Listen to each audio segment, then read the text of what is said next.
வணக்கம். பிரபஞ்ச அழகு யூடியூப் சேனலுக்கு உங்களை அன்புடன் வரவேற்கிறேன். பிரபஞ்சத்திற்கு நன்றி.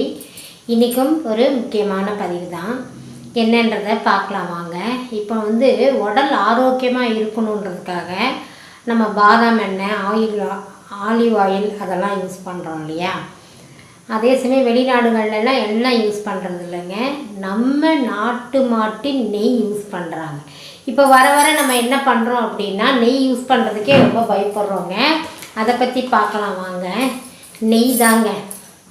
நெய் அப்படின்னா நீங்கள் நாட்டு மாட்டு நெய், பசு நெய் எங்கே கிடைக்குதோ அதை வாங்கி உணவில் சேர்த்துக்கலாம். நெய் சாப்பிட்றதுனால என்னென்ன நன்மைகள்லாம் பார்க்கலாம் வாங்க. நெய் சாப்பிட்றதுனால உங்களுக்கு செரிமான பிரச்சனை சரியாகுதுங்க. அதே சமயம் இப்போ சுகர்லாம் இருக்கு இல்லையா, சுகர் இருக்கிறவங்க அப்படிலாம் நெய் சாப்பிட்லாம். சாப்பிடும்போது சுகர் கட்டுக்குள்ளே வந்துடும். அதுவும் இல்லாமல் இப்போ நெஞ்செரிச்சல் இருக்குது அப்படின்றாங்க, அவங்களும் நெய் சாப்பிட்லாம். அது எப்படி சாப்பிடலாம் அப்படின்னா, அளவாக சாப்பிட்டா நல்லதுங்க. அளவானா எப்படி, ஒரு 2-3 ஸ்பூன் வரைக்கும் நீங்கள் நெய் எடுத்துக்கலாம். இது எது நெய் சாப்பிடும்போது ஃபேட் ஆகிடுது எல்லோரும் பயப்படுற காரணம் என்னென்னா, இப்போ ஸ்வீட் எடுத்துக்கோங்களேன். ஸ்வீட் செய்யும்போது நிறைய நெய் ஊற்றி பண்ணுறீங்க. அந்த சர்க்கரையும் நெய்யும் சேர்ந்து சாப்பிடும்போது தான் உங்களுக்கு உடம்பு வெயிட் ஆகுது, கொழுப்பும் அதிகமாகுதுங்க. ஒரு 2-3 ஸ்பூன் சாப்பிட்றதுனால எந்த தவறும் கிடையாது. இப்போ வெயிட் லாஸ் பண்ணணும்னு நினைக்கிறவங்க என்ன பண்ணலாம் அப்படின்னா, காலையில் எழுந்தவொடனே வெறும் வயிற்றில் ஒரு 2 ஸ்பூன் நெய் எடுத்து உருக்கணும். நெய் சாப்பிடும்போது நெய்யை உருக்கி சாப்பிடணும். மோரை பெருக்கி சாப்பிடணும். நம்ம முன்னோர்கள் சொல்லியிருக்காங்க. அதனால் நெய்யை நீங்கள் அப்படியே போட்டு சாப்பிடும்போது தான் உங்களுக்கு ஃபேட் அதிகமாகிடுது. நீங்கள் உருக்கி சாப்பிடும்போது அது ரொம்ப நல்லது.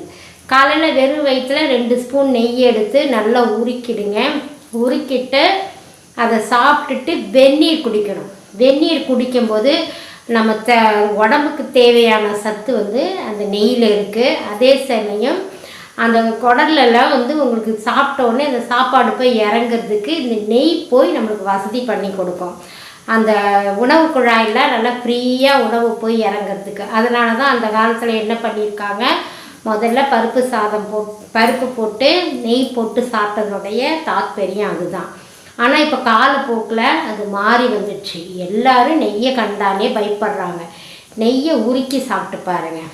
அதே சமயம் நெய்யை மோர், தயிர் கூட சாப்பிடலாம். இப்போ தயிர் சாதம் அந்த மாதிரிலாம் சாப்பிடும்போது நீங்கள் நெய் சாப்பிட்றத நிறுத்திடுங்க. தேனோடு சேர்த்தும் நெய்யை சாப்பிடக்கூடாது. சிறு குழந்தைங்கள்லேருந்து இப்போ நீங்கள் பருப்பு சாதம் கொடுக்குறீங்கன்னா ஒரு 1/4 ஸ்பூன் நெய் போட்டு பிசைஞ்சு கொடுங்க. நம்ம உடம்புக்கு தேவையான ஆரோக்கியம் அது கிடைக்கும். அதில் இருக்குது. அதே சமயம் நம்ம உடம்பெல்லாம் கூட நல்லா மினுமினுப்பாக இருக்குங்க. நீங்கள் ஒரு கேஸ்ட்டுக்காரங்களை பார்த்தீங்க அப்படின்னா அவங்க நல்லா கலராக இருப்பாங்க. அதுக்கு என்ன காரணம் அப்படின்னா, அவங்க உணவில் அதிகமாக நெய் சேர்த்துப்பாங்க. முகம்லாம் அவங்களுக்கு பழபழன்னு இருக்கும். அதே சமயம் தோல் சீக்கிரமாக சுருங்காது. அளவோடு சாப்பிடுங்க. அளவோடு சாப்பிட்டா ரொம்ப நல்லது. இப்போ நம்ம என்ன பண்ணுறோம், செக்கு நல்லெண்ணெய், செக்கு தேங்காய் எண்ணெய் அப்படிலாம் சாப்பிட்டுக்கிட்டுருக்கோம்ல. அதே சமயம் நீங்கள் நெய்யையும் உணவில் சேர்த்துக்கோங்க. நல்ல செரிமான பிரச்சனை சரியாயிடும். உடம்புடைய ஹீட்டை அது குறைச்சி கொடுக்கும். உள்ளே ஏதாவது நம்மளுக்கு சிறு சிறு புண்ணுகள்லாம் இருந்ததுன்னா, வாய்ப்புண், வயிற்றுப்புண்ணெல்லாம் இருந்ததுன்னா நெய் சாப்பிட்றது மூலமாக அது சரியாக போயிடும். நெய் கண்டிப்பாக உணவில் எல்லோரும் சேர்த்துக்கோங்க. நீங்கள் எண்ணெய் சேர்க்குற மாதிரி தான் நெய்யும், ஆனால் அளவுக்கு அதிகமாக சேர்க்காதீங்க.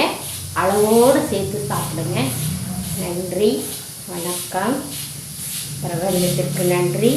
எனக்கு தெரிஞ்ச தகவலை உங்களோட ஷேர் பண்ணியிருக்கேன். எங்கள் சேனலை சப்ஸ்கிரைப் பண்ணுங்கள், ஷேர் பண்ணுங்கள். தேங்க்யூ.